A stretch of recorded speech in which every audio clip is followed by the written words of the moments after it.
Après un mois de septembre particulièrement chargé à l'ONU, avec l'Assemblée générale, octobre s'annonce tout aussi intense. La France prend en effet la présidence du Conseil de sécurité à partir d'aujourd'hui. Qu'est-ce que cela signifie?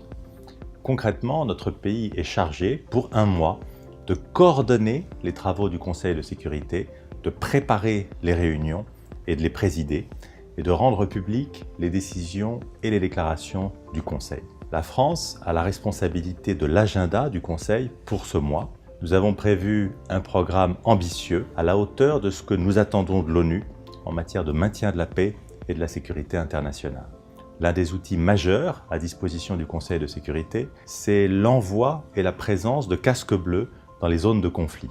C'est une responsabilité majeure et c'est pourquoi il est essentiel que le Conseil de sécurité suive de près l'évolution des missions chargées de maintenir et de préparer le retour à la paix dans les pays en crise. En octobre, le Conseil de sécurité se réunira pour évoquer plusieurs de ces opérations au Mali, en République démocratique du Congo, en République centrafricaine. L'Afrique occupera une part importante de nos travaux tout au long du mois et le Conseil se penchera également sur la situation en Syrie, au Liban et sur d'autres foyers de crise internationale.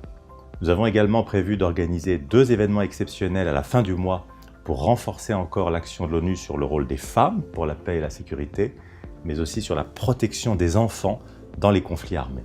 Nous aurons la chance d'accueillir de nouveau à New York le ministre de l'Europe et des Affaires étrangères, Jean-Yves Le Drian, pour une réunion ministérielle du Conseil de sécurité qui portera sur la force africaine au Sahel, le G5 Sahel, très engagé dans la lutte contre le terrorisme.